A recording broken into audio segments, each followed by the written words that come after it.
The narcissist? Is it me? And I really wanted to look at this because if you do believe you're a narcissist, let's just put it to bed. Yeah, we're going to dig deep and we're going to look at, okay, you're worried deep down inside whether you're the narcissist.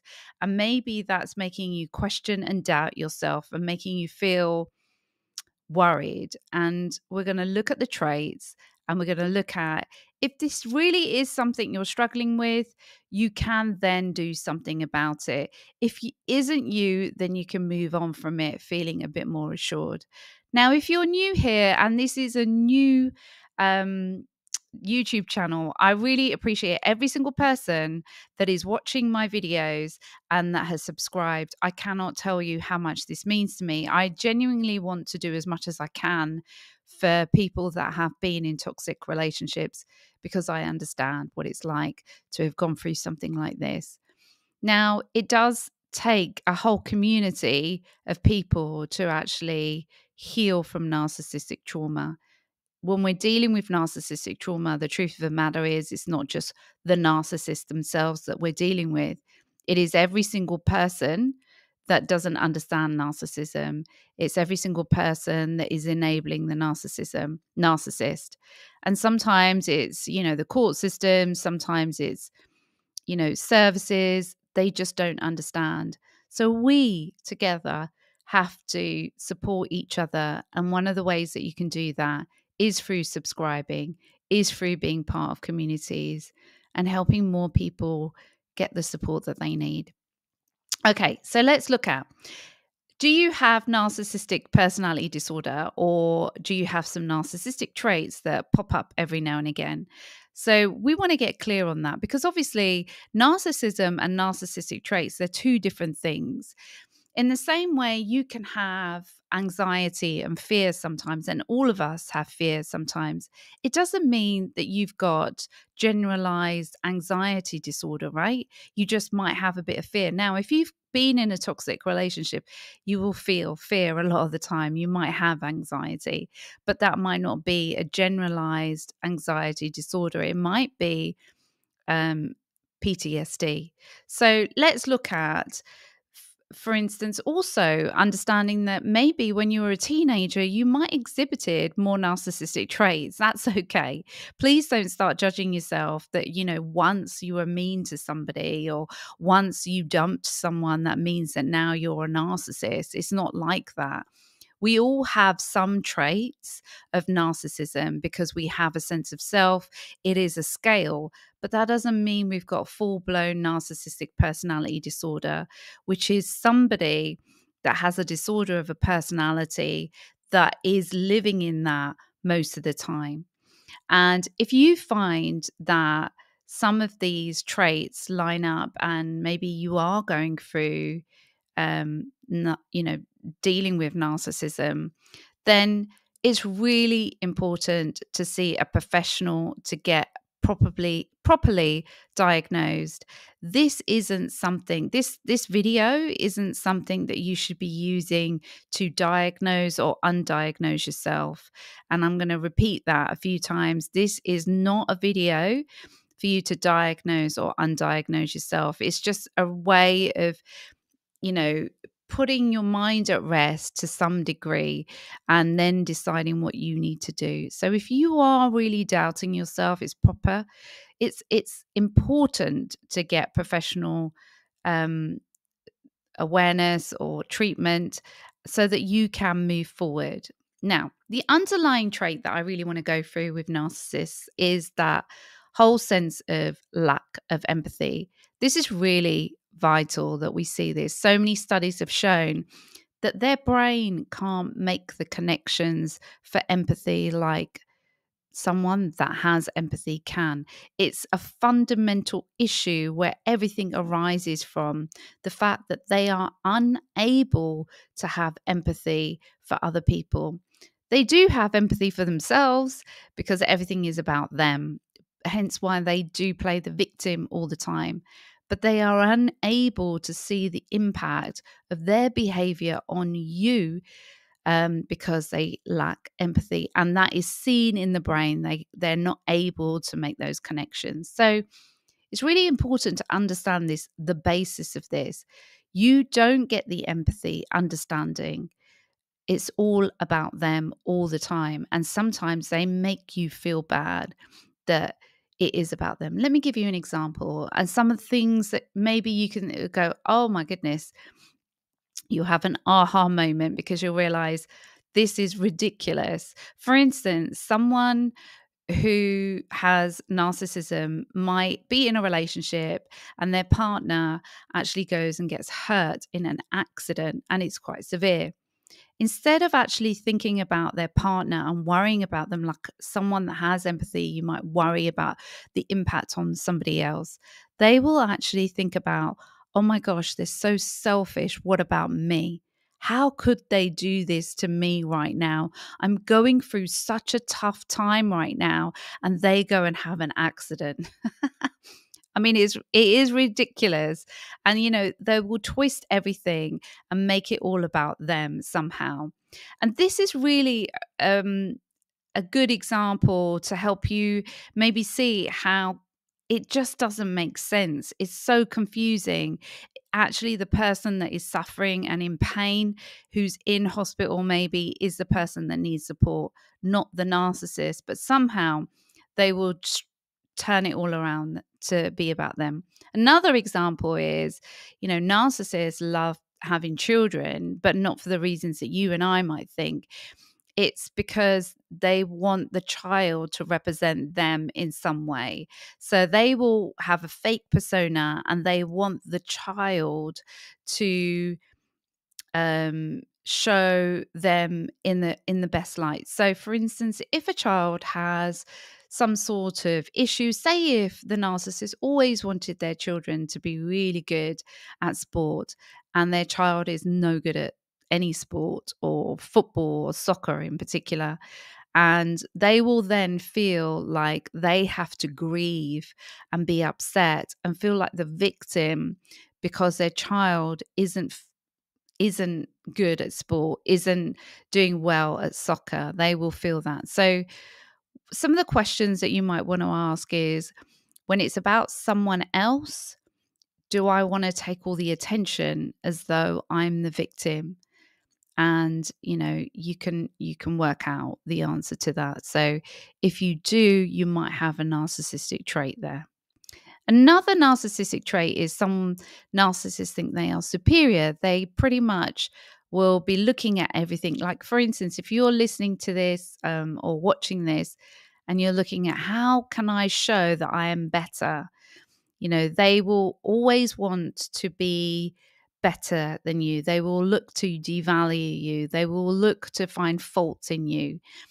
And if you're always looking at how can you find fault in other people and make them feel bad about themselves so that you can feel better about yourself and show that you're better than everybody else, then that is another trait, and if it happens that somebody else points out something to you where you might not be doing something so great, it might be that you then blow up and you just want to, put this person down. You want to get revenge. You want to show them that actually you're better, and you will throw everything at them and unleash your rage on them and devalue them. Now, there is a caveat to this. It might be that you have got a lot of trauma and that you have just had a build up of trauma from being in a narcissistic relationship. And sometimes you might find that it's the straw that broke the camel's back. It just hurts so much, and that you might just feel like you can't control yourself and you can't control your emotions. We're talking about most of the time, or all the time. You're always looking to devalue, always looking at the ways that other people are doing things wrong. You're always looking at how to criticize people. Even, and you're never really looking inward and thinking, how can I do better, be better? How can I improve? How can I grow and learn from my mistakes? And that is something that you need to look at. That is another way of seeing whether you have narcissistic traits. The other one is there's always this need of entitlement. They're so entitled. It nicely comes off of superiority. Narcissists have a tendency to feel entitled to respect, even if they haven't earned it. And they feel entitled to an apology, even if they've lied about you. So they could have completely made up a story. They could have cheated on you, and then you are asking them, I'm feeling insecure. Have you cheated on me? What's going on? Who are you texting? They will rage at you and then expect you to apologize to them as well. Or they might make up a story completely about you, that you're going around cheating on them when you never have, and they want you to apologize to them. Or they'll make up something completely different, something that they're telling you that you've done in your past, which you never have. Sometimes they might say that, oh, you don't love me, you love other people more than me, or you loved your ex-partners more than me. And then they expect you to apologize for that when it's just ridiculous. So another example would be if you might see this in the workplace, that some people actually feel entitled to a better job, even if they haven't got the skill set. So I'll give you a good example. I knew someone, I saw this with my own eyes. It was quite funny when I look back at it now and see, oh my gosh, I didn't see it at the time, but potentially they had narcissistic or psychopathic tendencies. They weren't right for the job. They hadn't even been in the company for a while, and they thought they were good enough to be a director. They hadn't had any management skills, so they didn't have the skill set. They just literally used manipulation and lied about their results over and over again to the senior people, until they had people senior to them buying into all of their stories. It was ridiculous, because nobody ever had got to that level without having management skills and rigorous results to actually prove that you were at that level. So, that's again something that narcissists find it really difficult as well, when they can't turn the attention onto them. They really struggle sometimes if not everybody is paying attention. So if you need a lot of attention to be the center of attention, maybe sometimes pick a fight, maybe talking over people so that you are the center of attention, or being the victim so you're the center of attention. Say if it's someone's birthday, and you might find that you get into and give the person a toast so that you are getting the center of attention. If you find it hard not to be the center of attention in some way, shape or form, and you feel like you have to put other people down or start a fight or cause some sort of drama, narcissists always cause drama wherever they go, so that they can get attention. They want someone to acknowledge or have your energy, basically. If you're finding that it's never about you, it's always like you feel like you're exhausted, you feel drained because you're always giving,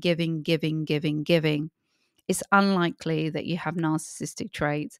It's probably because you've been in a narcissistic relationship, and somehow they're saying that you're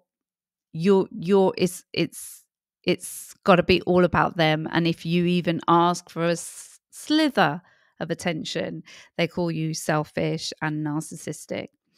The next trait that a narcissist has is an obvious one: the power of control. And the reason why this is such an intense need for them is because they have to keep up the facade. This whole being perfect, superior, getting supply, having, that they have to control and have power to be able to get that supply. And they will use whatever different types of manipulation to be able to do that. and they will use that. It's like they have a toolbox, and they all seem to have the same toolbox. Narcissists literally have, tools in their toolbox like charm, love bombing, rage, anger, gaslighting, being the victim. So it could be that you have just been gaslighted over and over again, made to feel like somehow it's your fault, that you're the one to blame. And that is why this whole scenario is so, so confusing. And sometimes you can really doubt yourself. We can think, that they are a great person, they do all these things, but, they're being really nice to me, they're helping me out in the house, or they're doing all these things to, be a good human being. But actually, even when they're being nice, they are just wanting control, and if you're finding that there's always a price to pay for everything, then it's like you might be living or being around a narcissist. But if you are in sort of the type of person that will do things for people so that you can then make a list almost in your mind to see, okay, I'm going to use that later on, and then that way I will control them because I've done this for them. And they will have a toolbox of all different things. And if none of those tools work, they'll start discrediting you. If they have no control over you, they have no choice but to discredit you. They will get their flying monkeys and start smear campaigns. And I just want to make a note on this one. Flying monkeys, enablers, the narcissists, all of that together is so difficult to deal with. It can really have a major impact on your confidence, your self-esteem, your value. If you have been knocked by all of this, it is time to get back up and get some healing so that you can realize the truth about you. It's nothing to do with them. Sometimes even the system isn't set up to keep you safe. So really, it's important to know that this hurts, this is painful, and don't just stuff your emotions down. Really come to terms with, there's some pain here, there's some hurt here, and I deserve to let this all go so I can move forward and become the best version of myself. And sometimes it can be horrific because it's your family that are siding with the narcissist. It's terrible, and they will listen to their side, and they participate in shaming. Narcissists mainly use shame and guilt to control their victims. That is how people in power and people that try and control is through shame and guilt. So they're the emotions that you really do need to release if you have been in a toxic relationship. Remember why the narcissist is doing all of this as well. Their life is an illusion. They have a disorder, and it's really not about you. It's about accepting who they are for who they are. It's tough for them to be who they are as well, right? We think that they're happy and they just move on to the next supply, etc. But they're struggling because they're not connected to love. They're not connected to empathy. They're not connected to people. Can you imagine? It must be so awful not having any empathy for another human being. It's not easy having this disorder and living like this. Yeah. But you need to forgive them and move on and heal yourself. It doesn't mean that what they've done is okay, by the way. It's not okay what they've done to you. It's about seeing them for who they are, not wanting to fix them, not wanting to change them, and actually start healing yourself. Each of us is a spiritual being in a human experience. That means there's a divine intelligence within you. You have a connection with something greater, something bigger.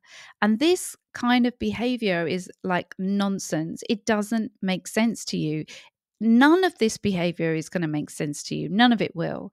And what you're trying to do maybe is trying to understand why they're doing what they're doing. It's very normal to want to do that. But the more we try and understand them, the more we lose connection to ourself and our true, authentic, divine intelligence. There is nothing intelligent about what the narcissist is doing. They are cunning, yes, I understand that. And some people might think that's intelligence, but it's not. It's not intelligence when you really step back and look at what they're doing and who they're being. It is a disorder. It makes no sense because they're not connected to empathy. They're not wanting love. They're not wanting happiness. They're not wanting peace. They're not wanting joy. They are going around creating all the opposites of that, stress, pain, drama, all of that. Because people with narcissistic tendencies have a really fragile ego. Yes, I understand we all have egos, but there's a scale of the ego, right? On one side, you've got the ego, and the other side, you've got your true, authentic self. And the higher, up you are on the ego scale, that means you've got more narcissistic traits where you can't connect with the power of love. You can't connect with the power of empathy. You can't connect with authenticity, being your true self, oneness, peace, joy, happiness, all that is spiritual on a deeper level. Narcissism is born out of trauma or being vulnerable for who they really are, feeling like that they're not good enough. And so they create this fake facade to protect the vulnerable part of them inside themselves. It is so vulnerable for them that they can't even look. They have a huge lack of awareness. They can't see who they truly are. Hence why they're projecting all the time. They're projecting that you're the narcissist, or projecting that you haven't got compassion, or you don't care, or you're selfish. And they can't break away from this. And that's why they have to devalue other people to feel better about themselves. It's really quite sad when you look at it. And so if things aren't playing out the way they want, they will feel that they are out of control, and that can be really scary. They will want to protect that part of them and know that they are good enough, and not get to that feeling of vulnerability that they're not good enough. They don't want to connect with that. So they will manipulate, they will control, keep up a facade to keep safe, so that they are always protecting who they are. So know that it's not personal. The way the narcissist treats you is not personal. It is a disorder. It's a disorder. Another important trait to be aware of is their complete lack of boundaries. Again, narcissists need to be in control. They need everything to be just perfect. They struggle to see where we end and they begin. They think that, and this happens a lot with parents, is they think that the child is just the extension of them, that they're not independent. They don't have their own thoughts, feelings, and wishes. That's, why would a child have their own thoughts, feelings, and wishes? They don't see them as an independent person. And when the child starts to, have their own thoughts, they find that really difficult to deal with. Think as the narcissist thinks anything we do represents them. If we show up poorly, it's like we show up poorly for them, so they will attack us. They need to want to use us to allow them to look good, to allow them to get attention, to allow them to get success. And they will feel as though we're disrespecting them if we don't do that. So there's a real lack of boundaries, and it makes it really difficult to be in a relationship with a narcissist because of the lack of boundaries. You can't be yourself. You're not allowed to have, be your authentic self. That's why co-parenting is so difficult with a narcissist. I would say that there's no real such thing as co-parenting with a narcissist. In fact, I would go as far as saying that a narcissist doesn't actually even parent. It's all about them using a child to look good for themselves.